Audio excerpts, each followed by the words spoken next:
Você já viveu um grande amor? Talvez sim, talvez não, mas você certamente já conhece uma grande história de amor. O amor sempre esteve entre os grandes temas da literatura. O amor é a matéria-prima das obras que atravessam séculos, continentes e estilos. Não por acaso, o amor é ao mesmo tempo uma experiência pessoal e uma experiência universal. E hoje eu quero falar sobre esse tema tão explorado, olhando para ele como algo além de um sentimento. Quero demonstrar como o amor pode ser um espelho cultural, porque o amor não se escreve do mesmo jeito em todos os lugares, e muito menos permanece o mesmo ao longo do tempo. Ele muda. Muda de acordo com a sociedade, com as ideias, com a forma com a qual enxergamos o mundo e o outro. Por isso, hoje, vamos usar o amor como fio condutor para percorrer diferentes escolas literárias e atravessar os séculos.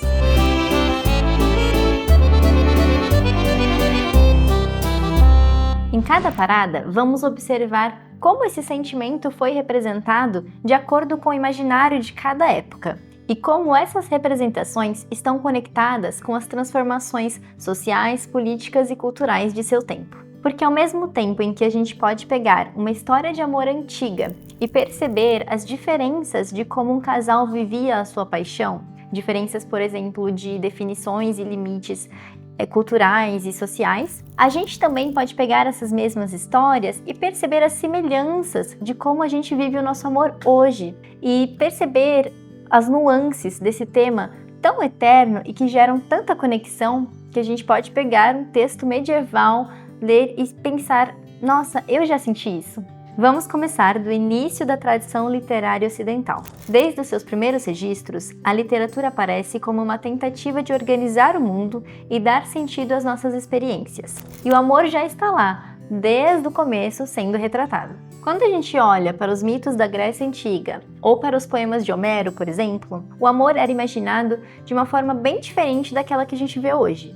Ele não estava ligado à vida íntima e aos dilemas pessoais das pessoas. Naquelas narrativas, o amor é quase que uma entidade autônoma, uma força que age sobre o mundo. O amor não era representado só como algo que nasce dentro da pessoa, um sentimento. Inclusive, ele era explicado pelos poetas através de um grupo de divindades chamado Erotes, que são divindades ligadas à deusa da beleza, Afrodite. E cada uma dessas divindades representava um aspecto do amor. Tinha Anteros, que era o amor retribuído, Himeros, ligado ao desejo carnal, Potus, que representava a paixão intensa, e o principal Erote, Eros, que é chamado de Cupido na mitologia romana e representa o amor inconsequente. Juntos, eles mostram pra gente que para os gregos o amor era plural, não existia apenas uma forma de amar. O amor podia ser belo, mas também podia ser vingativo, obcecado, possessivo. E essa visão do amor como uma força externa e plural nos ajuda a entender por que nas primeiras literaturas ele não estava conectado a um sentimento íntimo e pessoal. Os autores da antiguidade pensavam no amor de uma forma muito diferente daquela que a gente vê hoje. Ele era como uma força que chegava e alterava o destino dos heróis. Ninguém escolhia amar, era simplesmente algo que acontecia com você e te dominava. Então a gente pode falar que nesse início de tradição literária, o amor era mais como um destino do que como um sentimento. Ao observar essas obras, é fundamental que a gente considere as estruturas culturais e simbólicas que organizavam a vida das pessoas daquela época para entender o que eles queriam representar em sua literatura. Nos grandes épicos da antiguidade, o amor ocupa um papel importante, apesar de nem sempre estar no centro da narrativa. Na Ilíada de Homero, por exemplo, a relação entre Paris e Helena serve como ponto de partida para a Guerra de Troia. A paixão entre esses dois personagens não aparece na história como uma escolha pessoal, e sim como uma consequência de uma força maior, da vontade dos deuses, do peso da honra. E o relacionamento deles afeta todo um povo, gera destruição, então é como se o amor deles fosse um gatilho para um grande conflito histórico. Algo semelhante acontece na Eneida de Virgílio. Enéas se envolve com Dido, mas ele está destinado a fundar Roma. Então ele recebe a ordem de ir embora, de sair, e ele obedece. E a Dido, inconformada, decide colocar fim à própria vida. Nesse épico romano, o amor era subordinado ao dever, à pátria, ao plano divino. Era um amor que deveria ser sacrificado por um propósito maior. E isso reforça a visão de que o sentimento era secundário quando comparado ao coletivo e às exigências do sagrado. Quando chegamos na Idade Média, vemos uma transformação significativa na forma como o amor é narrado. Com a influência crescente do cristianismo, o amor erótico é sublimado pela doutrina moral. Nesse contexto, surge o que a gente chama de amor cortês, um tipo de amor marcado por uma grande idealização da figura amada, que é muitas vezes inatingível. Esse tipo de amor aparece nos romances de cavalaria, nos ciclos arturianos e nos poetas trovadores. O cavaleiro se coloca a serviço da dama, que muitas vezes é inacessível e ocupa um lugar simbólico na narrativa. Ela representa a virtude, a pureza, a perfeição. O cavaleiro a serve como quem serve a um ideal. Ele se realiza muito mais no plano da devoção do que da posse. Agora, em vez de desafiar a estrutura social, esse amor platônico reafirma valores como fidelidade, honra e sacrifício. É importante entender também que o amor cortês foi uma ficção literária e um ideal cortesão com funções e regras específicas. Não foi um reflexo direto das práticas matrimoniais comuns ou da visão generalizada do romance nessa época. Uma das obras centrais dessa tradição é a Divina Comédia de Dante Alighieri. E, na verdade, Dante foi inspirado pelo amor cortês, mas ele o adaptou. Ele engajou ali com o conceito que prevalecia nessa época, mas ele decidiu retirar os elementos que ele considerava imorais desse gênero, como, por exemplo, o adultério, que era muito presente nessas histórias. Na Divina Comédia, a personagem Beatriz é tanto uma mulher real quanto um símbolo da graça divina. O amor por Beatriz não é uma paixão carnal, é um amor que eleva a alma e conduz à salvação.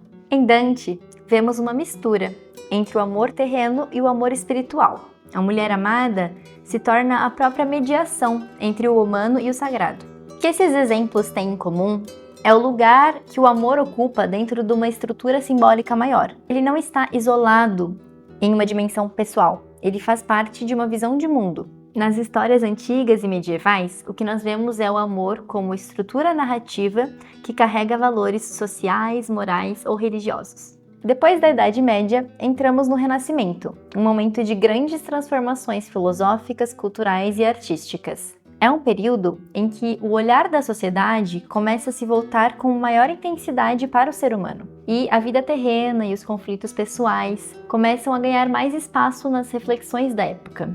E é claro que isso reflete diretamente na forma como o amor era registrado na literatura.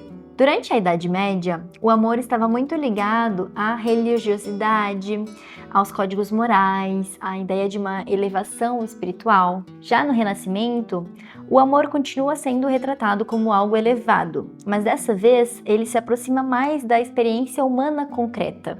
Há uma valorização da paixão, do desejo carnal, e as contradições entre corpo e alma começam a ser exploradas com maior profundidade. Um dos exemplos mais marcantes nessa virada na forma de representar o amor está em Romeu e Julieta, de Shakespeare. Essa peça foi escrita no final do século XVI, numa época em que o teatro inglês estava no auge. Os artistas ali da cidade de Londres estavam experimentando novas formas artísticas. Talvez você já conheça a história. Dois jovens que se apaixonam, mas eles são de famílias rivais. E eles tentam viver esse amor com intensidade, com urgência, com coragem, mas tudo à volta deles, os costumes, o nome da família, funciona como um obstáculo. É um amor que não cabe no mundo que o cerca. Não porque o sentimento seja fraco, mas porque ele está dentro de uma estrutura social que é rígida demais para concebê-lo. E é nesse ponto que nasce a tragédia. O problema não está só na briga entre as famílias, mas no choque entre o sentimento dos personagens e o que o mundo espera deles. Shakespeare não estava tentando pintar um amor ideal, perfeito. O que interessava a ele era representar o que a paixão causa nas pessoas, que nem sempre é algo bonitinho, fofinho, nem sempre está em conformidade com os nossos outros planos, com a nossa família. Essa peça mostra o que acontece quando o amor não cabe mais nas regras e como essa tensão criada força os personagens a irem até o limite do que eles conseguem suportar. Essa complexidade aparece também na poesia renascentista de outros países. Em Portugal, Luís Vaz de Camões é um nome fundamental. Em seus sonetos, ele desenvolve uma reflexão lírica sobre o amor. Há ali uma mistura entre a idealização e o sofrimento, como na famosa imagem do amor, que é fogo que arde sem se ver. Então, o amor em Camões, ele é elevado sim, mas ele também é doloroso. E isso acontece porque Camões ainda dialoga com o ideal do amor cortês, que é aquele amor platônico e quase impossível da Idade Média, mas agora inserido no universo do humanismo renascentista, que valoriza o indivíduo, a razão, e o resultado é um sentimento que aspira ao sublime, à plenitude, mas que sabe que talvez esse ideal nunca se concretize. É um amor que vive entre o querer e o não poder, entre o sonho e o limite da realidade. A gente também percebe esse amor, que é ao mesmo tempo sublime e causador de sofrimento, nos sonetos que o italiano Petrarca, lá no século XIV, dedicava a Laura. Essa mistura entre idealização e conflito estabeleceu o padrão para toda a poesia romântica do Renascimento. O amor era visto como uma virtude, como algo que podia melhorar o ser humano, mas ao mesmo tempo como algo que tirava paz, algo que desestabilizava. A literatura desse período passa a tratar o amor como uma experiência mais ambígua. E isso tem tudo a ver com o momento histórico. Era um tempo em que o ser humano passava a se entender mais como um sujeito autônomo, com desejos, com tradições, mas ao mesmo tempo se via preso ainda a certas regras morais, religiosas, sociais. É esse amor que afirma o indivíduo, mas ao mesmo tempo estabelece os limites do mundo em que ele vive. E é nesse período que o amor começa a se tornar um campo fértil de autoconhecimento, algo que seria levado adiante pelas escolas literárias seguintes. O romantismo se consolida na Europa no final do século XVIII, em oposição ao racionalismo do iluminismo e às formas rígidas do classicismo. É um movimento que vai valorizar o sentimento, a subjetividade, a individualidade. Isso vai trazer várias implicações para a forma como o amor é retratado na literatura. O amor romântico não é um amor regido por convenções sociais. Ele é um absoluto existencial. Ele vem para dar sentido à vida e por isso mesmo costuma ser trágico. Amar no romantismo é correr risco de perder tudo, e isso frequentemente acontece nas histórias, né? As histórias de amor no romantismo costumam terminar em morte ou loucura. Em Os Sofrimentos do Jovem Werther, publicado em 1774, na Alemanha, Goethe constrói um protagonista que é incapaz de viver em um mundo onde o amor não seja absoluto. Werther se apaixona por uma mulher que é comprometida, e esse amor impossível o leva à conclusão extrema de que não vale mais a pena viver sem tê-la.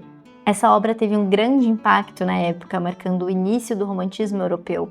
E não foi apenas um sucesso editorial, ela causou uma comoção cultural tão grande que originou a chamada Febre de Werther, onde os jovens europeus estavam imitando o estilo do personagem e, em alguns casos, até copiando o seu gesto final. Goethe iniciava ali uma nova sensibilidade literária, o amor levado ao extremo, onde ao invés de elevar, ele destrói o personagem. Décadas depois, em 1847, Emily Brontë publica na Inglaterra O Morro dos Ventos Uivantes, um romance que representa um romantismo mais sombrio e maduro. Aqui, o amor entre Heathcliff e Catherine é descrito como algo que é impossível de ser vivido e também é impossível de ser resistido.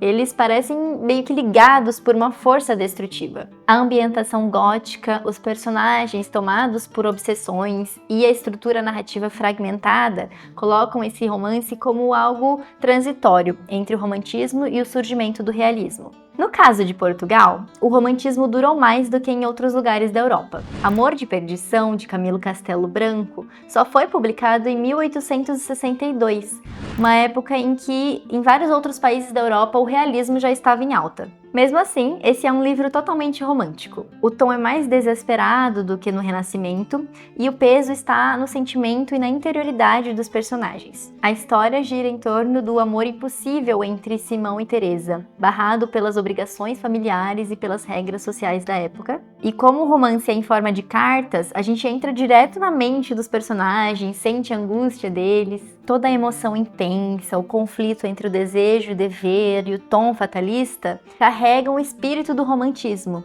mesmo que outra escola literária esteja surgindo.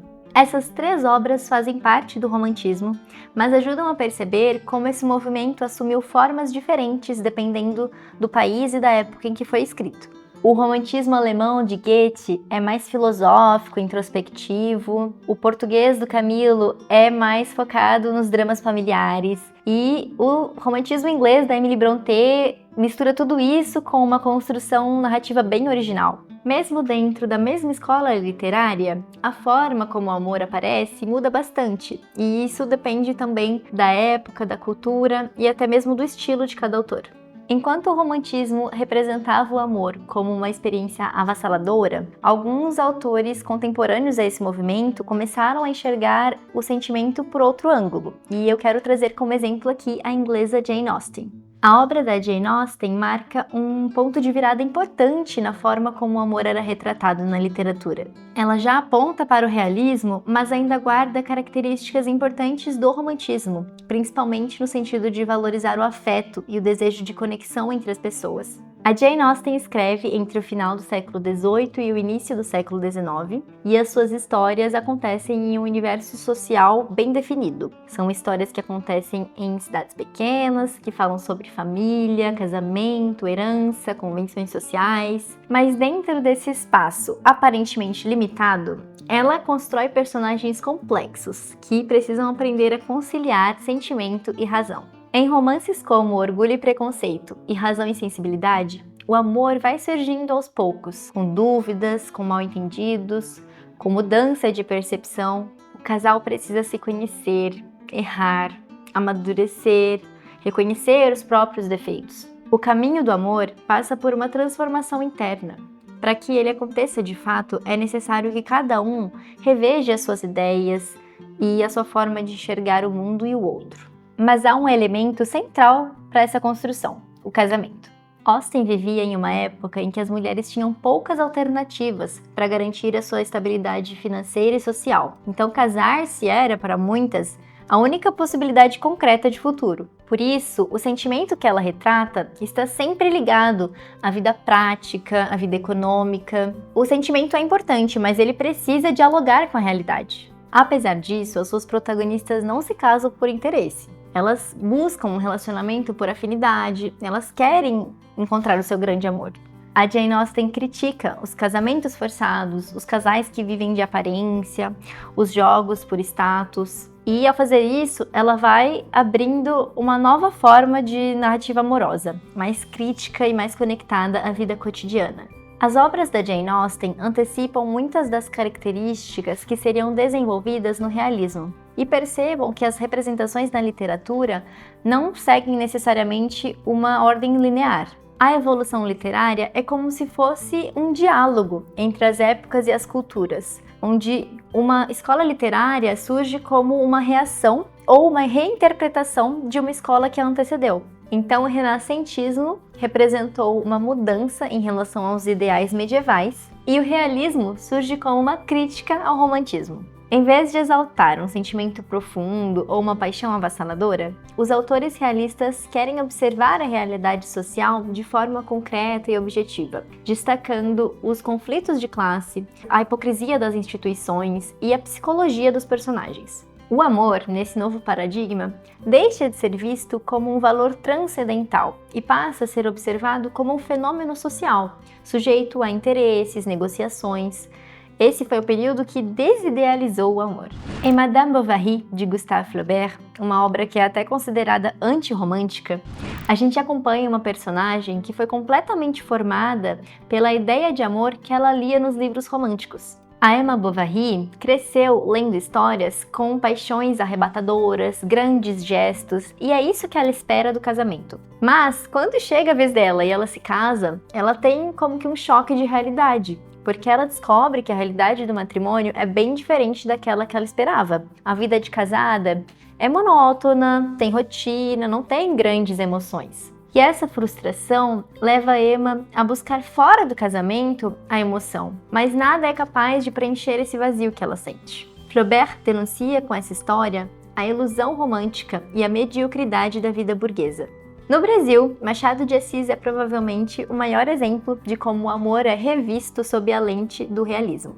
Em Dom Casmurro, a relação entre Capitu e Bentinho é marcada por ciúme e possessividade.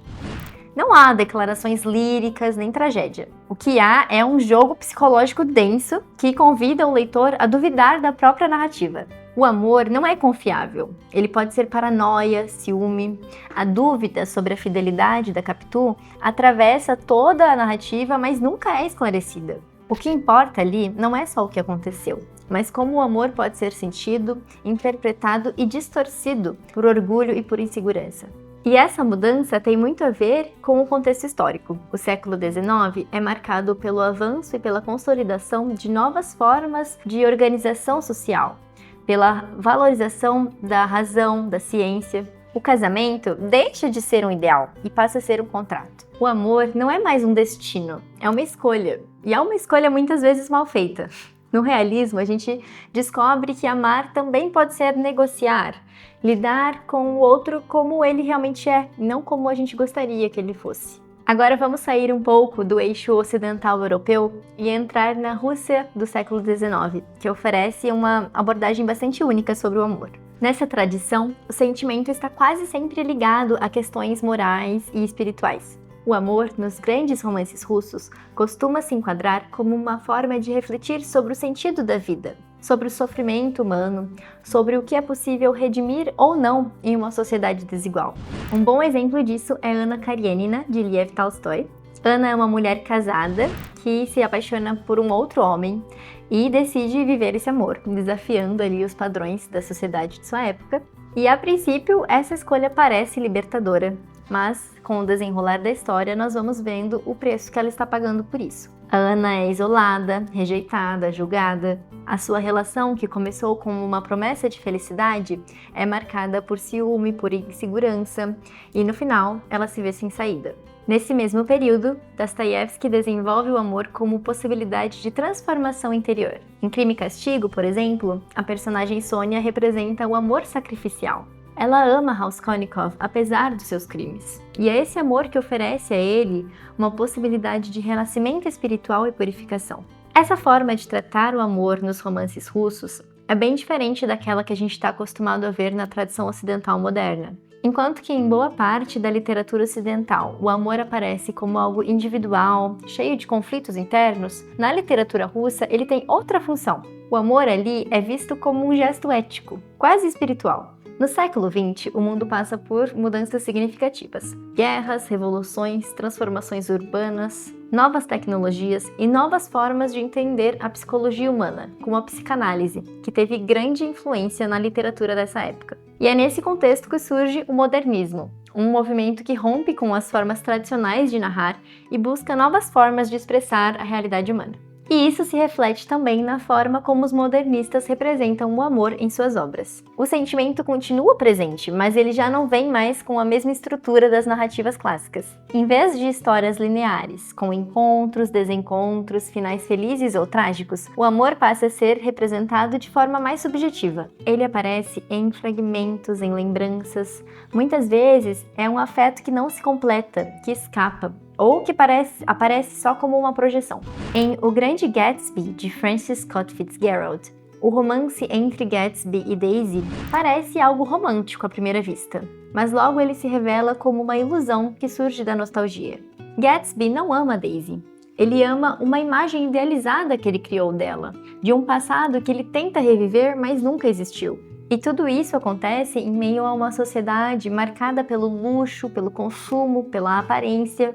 A história de Gatsby mostra como, no mundo moderno, o amor pode ser como uma fantasia, um espetáculo, alimentado por expectativas irreais e valores distorcidos. Virginia Woolf propõe uma maneira bem diferente de retratar o amor na literatura. Em Mrs. Dalloway, por exemplo, não existe uma história de amor clássica com começo, meio e fim. O romance acompanha apenas um dia da vida de Clarissa Dalloway enquanto ela prepara uma festa. Mas nesse recorte simples, o leitor entra na cabeça da personagem e percorre um caminho complexo de lembranças. O amor ali aparece como algo fragmentado, meio indefinido. A Clarissa pensa em um beijo do passado, sente a distância emocional do seu marido e se conecta de forma misteriosa com um jovem que ela nem conhece e está morrendo no outro lado da cidade. São afetos que não se concretizam, mas que existem como sensações. Woolf não escreve sobre o amor de forma direta. Ela não conta pra gente o que a personagem está sentindo. Ela nos coloca dentro da experiência para que a gente sinta junto com a personagem. E essa é uma das marcas da literatura modernista. Ao invés de afirmar o sentimento, ela torna tudo mais ambíguo, mais como a forma que a mente realmente funciona. O amor, nesse contexto, é como uma atmosfera. O modernismo quebra com aquela ideia de que o amor tem uma estrutura certa, definida, a ser seguida. Eles focam mais na ideia de que o amor pode ser algo passageiro, pode ser uma lembrança, pode surgir, como uma memória, um afeto que não se concretizou. E isso tem tudo a ver com a experiência moderna, Essa coisa fragmentada, esses laços instáveis, essas estruturas familiares que não seguem um padrão tradicional. Ao revisitar tantas histórias, o que a gente encontrou não foram apenas diferentes formas de retratar o amor, mas diferentes formas de enxergar o próprio ser humano. Cada época projetou no amor seus medos, seus desejos, sua forma de enxergar o mundo. O que tudo isso mostra pra gente é que na literatura, o amor nunca é apenas um tema. Ele é uma construção simbólica, ele representa o que cada sociedade entende. Na literatura, o amor pode servir como um termômetro cultural, revelando o que cada sociedade valoriza, o que ela reprime, o que ela espera das relações entre as pessoas. Quando lemos histórias de amor, estamos entrando em contato com aquilo que cada sociedade buscou na experiência de estar com o outro. Essas histórias são registros do que cada sociedade acreditou ser possível entre duas pessoas. E é por isso que vale tanto a pena prestar atenção nas histórias de amor, porque elas revelam muito mais do que parece à primeira vista. Quando lemos uma narrativa amorosa com atenção, estamos ouvindo ecos de uma época. E também estamos nos ouvindo, porque de alguma forma, essas histórias também falam sobre nós. E eu não sei vocês, mas eu me lembro da primeira vez que eu li essas grandes histórias de amor clássicas, como Romeu e Julieta ou Orgulho e Preconceito. E eu lembro de me perguntar como que eu agiria se eu estivesse na situação daqueles personagens. Às vezes eu me chocava com a escolha dos personagens, achava exagerada, mas de algum jeito aquilo fazia sentido. Mesmo sem viver nada parecido, eu conseguia entender. Era como se aquelas histórias estivessem falando sobre sentimentos que eu já tinha sentido, só que com outras palavras. A literatura não entrega respostas prontas sobre o amor, mas ela abre espaço para que a gente questione o que a gente espera dos nossos relacionamentos, o que a gente considera amor verdadeiro. E esse exercício vale a pena, porque no fim, ao ver como o amor foi vivido e pensado por tantas vozes diferentes, talvez a gente consiga olhar com mais clareza para os nossos próprios sentimentos. E agora é a sua vez. Me conta nos comentários qual é, na sua opinião, a maior história de amor da literatura. Eu vou adorar ler. Obrigada e boa leitura!